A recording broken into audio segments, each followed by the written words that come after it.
Hello मेरे प्यारे बच्चों, कैसे हैं आप सब। आई होप आप सब बहुत अच्छे बहुत बढ़िया होंगे। और यहाँ पे सबसे इम्पोर्टेंट मैं टॉपिक लेकर आया हूँ। क्या बेटा?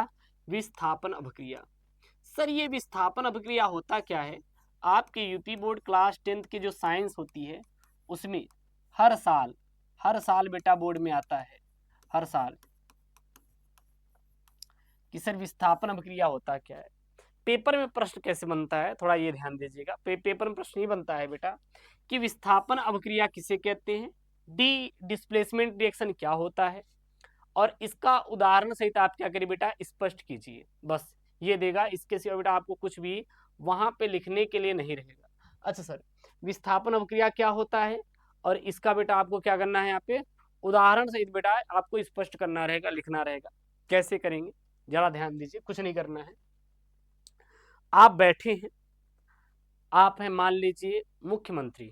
हाँ बेटा, युगांडा के आपके क्या है, मुख्यमंत्री हैं। अब युगांडा के आप मुख्यमंत्री हैं और अब युगांडा के प्रधानमंत्री हो गए, आ गए अचानक से, तो आप अपनी कुर्सी को छोड़ के बगल हो जाएंगे, या आपसे जो कोई बड़ा व्यक्ति आता है आपके पास बैठने के लिए तो आप तुरंत कुर्सी बगल करते हैं और उस बड़े व्यक्ति को क्या करते हैं, कुर्सी को थमा देते हैं। भाई आप बढ़ जाइए, यानी रिस्पेक्ट देते नहीं। यानी कि जो कम क्रियाशील है, अधिक क्रियाशील वाला कम क्रियाशील धातु या आयन को हटा देता है, उसे ही क्या कहते हैं बेटा, विस्थापन अभिक्रिया कहते हैं। क्या कहते हैं बेटा? विस्थापन अभिक्रिया कहते हैं। समझ में आया नहीं? विस्थापन अभिक्रिया में क्या होता है, फिर से ध्यान देना बेटा, मैं क्या बोल रहा हूं। विस्थापन अभिक्रिया में क्या होता है, फिर से ध्यान देना। विस्थापन अभिक्रिया वो अभिक्रिया होती है जिसमें जिसमें कम क्रियाशील को अधिक क्रियाशील वाला तत्व क्या होता है, हटा देता है, उसे विस्थापन अभिक्रिया कहते हैं। अब यहाँ पे हम आपको कुछ पहले दिखा देते हैं। जैसे देखिएगा, सबसे अधिक क्रियाशील कौन होता है बेटा? पोटेशियम होता है। अगर आपको याद करना है, ज्यादा से ज्यादा 13-14 हैं, आप याद कर सकते हैं। सबसे पहले क्या है, पोटेशियम है, फिर सोडियम है, फिर कैल्शियम है, फिर मैग्नीशियम है, फिर एल्यूमिनियम है, फिर क्या बेटा, जिंक है। ये जब नीचे से ऊपर जाएंगे तो सबसे अधिक क्रियाशील बेटा कौन है? सोडियम है। अगर यहाँ पे कैल्शियम बैठा हुआ है मान लीजिए, अगर मैग्नीशियम आ जाएगा तो ये नहीं हटेगा। क्यों? क्योंकि ये इससे ज्यादा मजबूत है। लेकिन पोटेशियम आएगा तो ये तुरंत हट जाएगा और कैल्शियम आकर क्या होता है बेटा, बैठ जाता है। मेरी बात समझ आ रही ना? तो इसको याद कर लीजिए, बस गिन के हैं। Potassium, sodium, calcium, magnesium, aluminium, zinc. यहाँ मैंने लिखा हुआ Zn, aluminium, magnesium, calcium, sodium. नीचे से आ रहे हैं तो सक्रियता का घटता क्रम है, नीचे से ऊपर जा रहे हैं तो बढ़ता क्रम हो जाएगा। एरो लगा हुआ है, कोई ना चलेगा। उसके बाद आयरन होता है, लेड होता है। अच्छा, हाइड्रोजन। अब क्या गुरु जी, ये तो धातु, धातु में कैसे बेटा? इसको अपवाद में लिया जाता है। इसको क्या डाल देंगे बेटा, इसको अपवाद में डाल दो, अपवाद में, अपवाद में ले लो। कॉपर है, मरकरी है, सिल्वर है, गोल्ड है। तो ये बेटा क्या है, ये सबसे कम क्रियाशील है। गोल्ड क्या होता है, ये जो होता है वो हमारा सबसे कम क्रियाशील होता है। सबसे अधिक क्रियाशील बेटा कौन है, ध्यान देना, वो क्या है आपका, पोटेशियम है। क्लियर है ना? क्लियर है कि नहीं? तो अगर आपसे हम बोले कि बताओ भैया विस्थापन अभिक्रिया क्या होती है, बहुत बढ़िया।